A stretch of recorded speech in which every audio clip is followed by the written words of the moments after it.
তাদের কপিলা গরুর জন্য মশারি টাঙিয়ে দেয়। মশারির মধ্যে কপিলা বেশ আনন্দেই থাকে। কিন্তু সেই দিন রাত গভীর হতেই মশার রানী ম্যালেরিয়া ও ডেঙ্গু মশা ভূত গোয়ালের সামনে আসে। এই যে দেখছি গরুর জন্য গোয়ালে মশারি টাঙিয়েছে, এবার আমি কি করে কামড়াবো? অনেক দিন আগেকার কথা। মাধবপুর নামে এক গ্রামে কেশব নামে এক গোয়ালা তার স্ত্রী রুক্মিণীর সাথে বসবাস করত। কপিলা গরুর দুধ বিক্রি করেই তাদের সংসার চলত। এমনকি এই গ্রামের বেশিরভাগ মানুষই গরু পালন করে জীবিকা নির্বাহ করত। আহ কপিলা, অত নড়ানড়ি করিস না, স্থির হয়ে দাঁড়া। আমাকে তো ভালোভাবে দুধ দুইতেই দিচ্ছিস না, তখন থেকে শুধু নড়েই চলেছিস।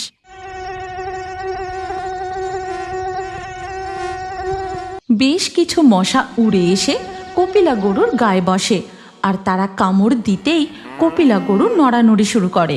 কি হলো বলতো তোর? একটু শান্ত হয়ে দাঁড়া না, এখনো আমার বালতিটা ভর্তি হলো না। কই গো, শুনছো? একটু এদিকে এসো তো। রুক্মিণীর ডাক শুনে কেশব সেখানে আসে। দেখো না, কপিলা আমাকে ভালোভাবে দুধ দুইতেই দিচ্ছে না, তখন থেকে ও নড়ানড়ি করছে। আরে কপিলার গায়ে যে কটা মশা বসেছে, মশার কামড়ে অস্থির হয়ে নড়ানড়ি করছে। দাঁড়াও, আমি মশাগুলোকে তাড়িয়ে দিই। কেশব তার গামছা করে গরুর গায়ে ঝাপড় দিয়ে মশাগুলোকে তাড়িয়ে দেয়। তারপর কপিলা গরু শান্তভাবে দাঁড়িয়ে থাকে, আর রুক্মিণীরও দুধ দোয়া হয়ে যায়। এই নাও গো, আমার দুধ দোয়া হয়ে গেছে। এবার তুমি পাশের গ্রামে গিয়ে বাড়ি বাড়ি দুধ পৌঁছে দিয়ে এসো। হ্যাঁ গিন্নি, আমি তাড়াতাড়ি দুধগুলো বাড়ি বাড়ি পৌঁছে দিয়ে আসি। এরপর কেশব তার সাইকেলে দুধ নিয়ে পাশের গ্রামের দিকে রওনা দেয়। আর এদিকে কপিলা গরুর গোয়ালের পাশ থেকে একটি মশা উড়ে সোজা গিয়ে পৌঁছায় জঙ্গলের মধ্যে এক পচা ডোবার কাছে। আর তারপরেই সে তার মশা ভূতের রূপে ফিরে আসে। মশার রানী ম্যালেরিয়া ডাইনি, মশার রানী ম্যালেরিয়া ডাইনি, আমি আপনার জন্য একটি সুখবর নিয়ে এসেছি। প্রকট হন রানী ম্যালেরিয়া। মশা ভূতের আহ্বানে পচা ডোবার জলে প্রকট হয় এক মশা ডাইনি। ডোবার কোমর অবধি জলে দাঁড়িয়ে মশা ডাইনি বলে, কি রে ডেঙ্গু, এত হাঁপাতে হাঁপাতে আমার জন্য কি এমন খবর নিয়ে এসেছিস?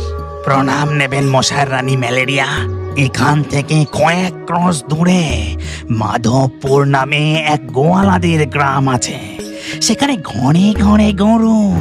আমাদের আর পচা ডোবার জল খেয়ে থাকতে হবে না। ওই গ্রামে মশাদের পেট ভরানোর কোনো অভাব হবে না। বলিস কি রে ডেঙ্গু, চল চল, আমাকে এক্ষুনি নিয়ে চল। কতদিন হয়ে গেল আমি পেট ভরে খাইনি, আমার খুব তৃষ্ণা পেয়েছে। মাফ করবেন মশার রানী ম্যালেরিয়া। জানেন আজ কি হয়েছে? আমি কিছু সাঙ্গপাঙ্গ নিয়ে একটা গোয়াল ঘরের কাছে গিয়েছিলাম। আমার সাঙ্গপাঙ্গগুলো গরুর গায়ে বসেছিল, আর ওই গোয়ালাটা তার গামছার ঝাপটে সব কটাকে একেবারে সাবার করে দিয়েছে। আমি কোনো রকম ধরে প্রাণ নিয়ে উড়ে পালিয়ে এসেছি। ও, তুই মন্দ বলিস নি। ওই গ্রামে একা গেলে চলবে না। লক্ষ লক্ষ মশার সৈন্যদল নিয়ে ওই গ্রামে হানা দিতে হবে। মশার জ্বালায় আমি ওই গ্রামবাসীদের অতিষ্ঠ করে তুলব। আমাকে মশার সৈন্যদল তৈরি করতে হবে। এই কথা বলে মশার রানী ম্যালেরিয়া ডাইনি ডেঙ্গুকে মশার সৈন্যদল তৈরি করার নানান পরিকল্পনা বলতে থাকে।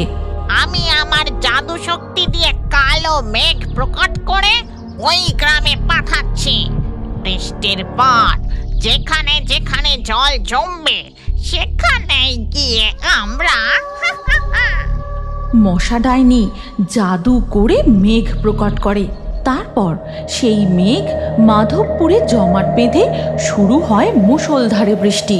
চারিদিকে জল জমতে শুরু করে।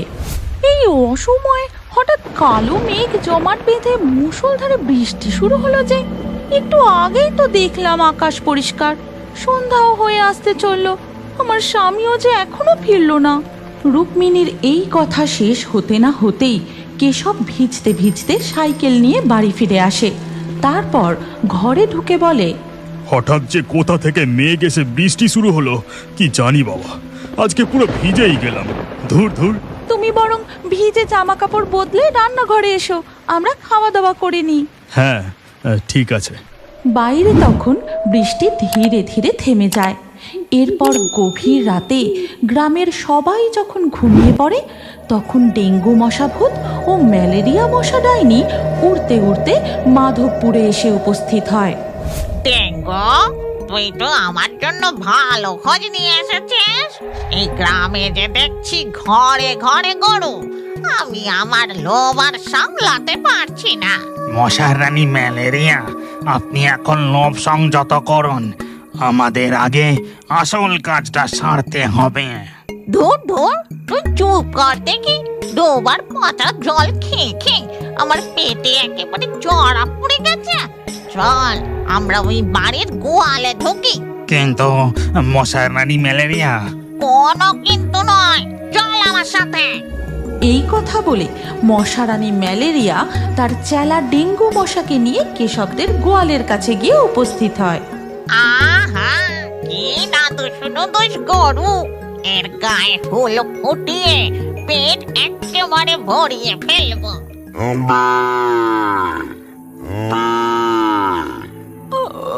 আমাদের কপিলা গরুর আবার কি হলো?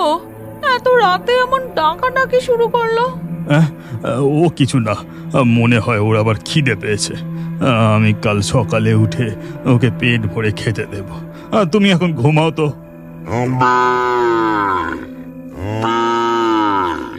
ও বাবা রে বাবা, এই গরুটা একেবারে কান ঝালাপালা করে দিল। রানী ম্যালেরিয়া, ও আমাদের দেখে মনে হয় ভয় পেয়ে এমন ডাকা ডাকি জুড়েছে। আমাদের ছোট মশা হয়ে ওর পিঠে বসতে হবে।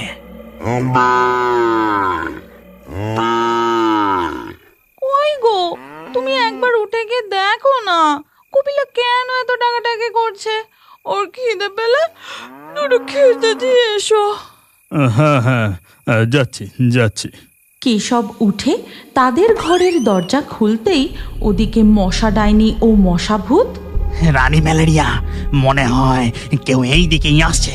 আমাদের এক্ষুনি ছোট মশা হয়ে যেতে হবে। হ্যাঁ হ্যাঁ, তুই ঠিক কথা বলেছিস। মশা রানী ম্যালেরিয়া ও ডেঙ্গু মশা সাথে সাথেই ছোট মশার রূপ ধারণ করে। তারপর উড়ে গিয়ে কপিলা গরুর পিঠে বসে। তখন কেশব গোয়ালে এসে কপিলাকে বলে, এত রাতে তোর আবার কি হলো? এত ডাকাডাকি করছিস কেন? তোর খিদে পেয়েছে বুঝি? দাঁড়া, তোকে এক্ষুনি খেতে দিচ্ছি। এই কথা বলে কেশব কপিলা গরুকে বেশ কিছু ঘাস খেতে দেয়, কিন্তু সে আবার ডাকতে শুরু করে।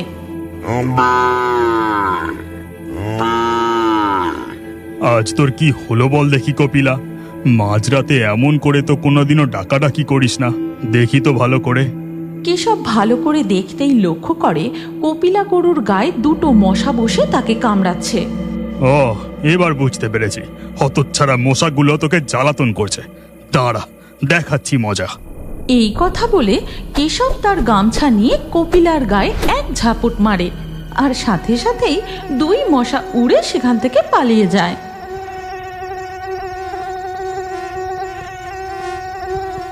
এরপর কেশব ঘরে গিয়ে আবার ঘুমিয়ে পড়ে। এদিকে মশার রানী ম্যালেরিয়া ও চেলা ডেঙ্গু মশা পাশের এক বাঁশ বাগানে গিয়ে তাদের আসল রূপে ফিরে আসে। ওরে বাবা রে, গামছার বাড়ি ঝাপট মেরে আমার অবস্থা একেবারে খারাপ করে দিল। দাঁড়া, এবার দেখাচ্ছি মজা। এই বলে মশার রানী ম্যালেরিয়া গোটা গ্রামে জমে থাকা জলে জাদু করে মশাতে ভরিয়ে দেয়। এরপর ধীরে ধীরে সকাল হয়ে যায়। কেশবপুরে মশার উৎপাত বাড়তে শুরু করে। হাটে বাজারে, চায়ের দোকানে, ঘর বাড়িতে চারিদিকে মশা ভন ভন করতে থাকে।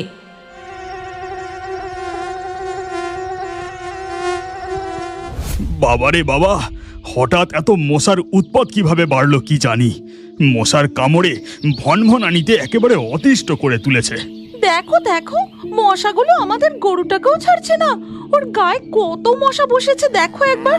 আমরা না হয় ঘরে মশারি টাঙিয়ে শুয়ে পড়বো, কিন্তু গরুটার কি হবে? ঠিক বলেছ তো গিন্নি, আমি বরং গোয়াল ঘরে গরুটার জন্য মশারি টাঙিয়ে দিই, তাহলে ওকে আর মশা কামড়াতে পারবে না। এরপর কেশব ও রুক্মিণী তাদের কপিলা গরুর জন্য মশারি টাঙিয়ে দেয়। মশারির মধ্যে কপিলা বেশ আনন্দেই থাকে। কিন্তু সেই দিন রাত গভীর হতেই মশার রানী ম্যালেরিয়া ও ডেঙ্গু মশা ভূত গোয়ালের সামনে আসে।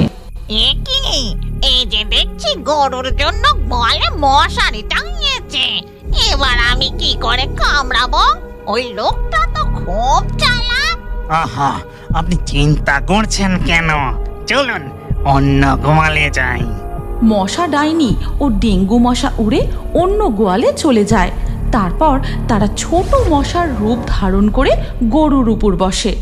এইভাবে প্রতিদিন রাতে একের পর এক গোয়ালে গিয়ে গরুদের কামড়াতে থাকে। একে একে গ্রামের গরুগুলো অসুস্থ হয়ে দুধ দেওয়া বন্ধ করে দেয়। গ্রামে কি মশার উৎপাত শুরু হলো!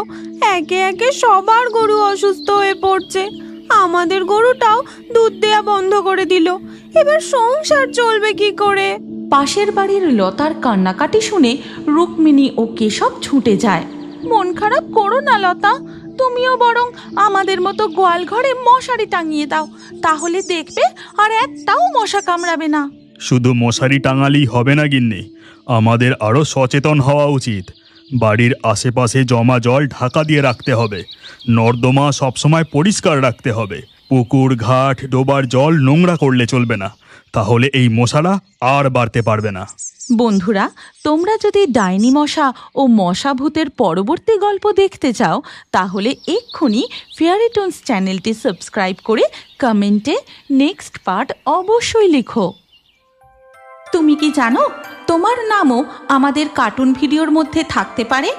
আজকের লাকি ড্রয়ে নির্বাচিত নামগুলি হলো সৌমিকা, প্রীতি, অর্ণব, বিপ্লব, ফারিয়া, জন্নত, বিউটি, রিয়ন, রূপম, হাসিব, নসিমা, ছবিতা, রুদ্র, ঋতিকা, স্বরজিৎ। আপনার নামসহ সেরা কমেন্ট করে পরবর্তী ভিডিওতে দেখার জন্য এক্ষুনি সাবস্ক্রাইব করে নিন।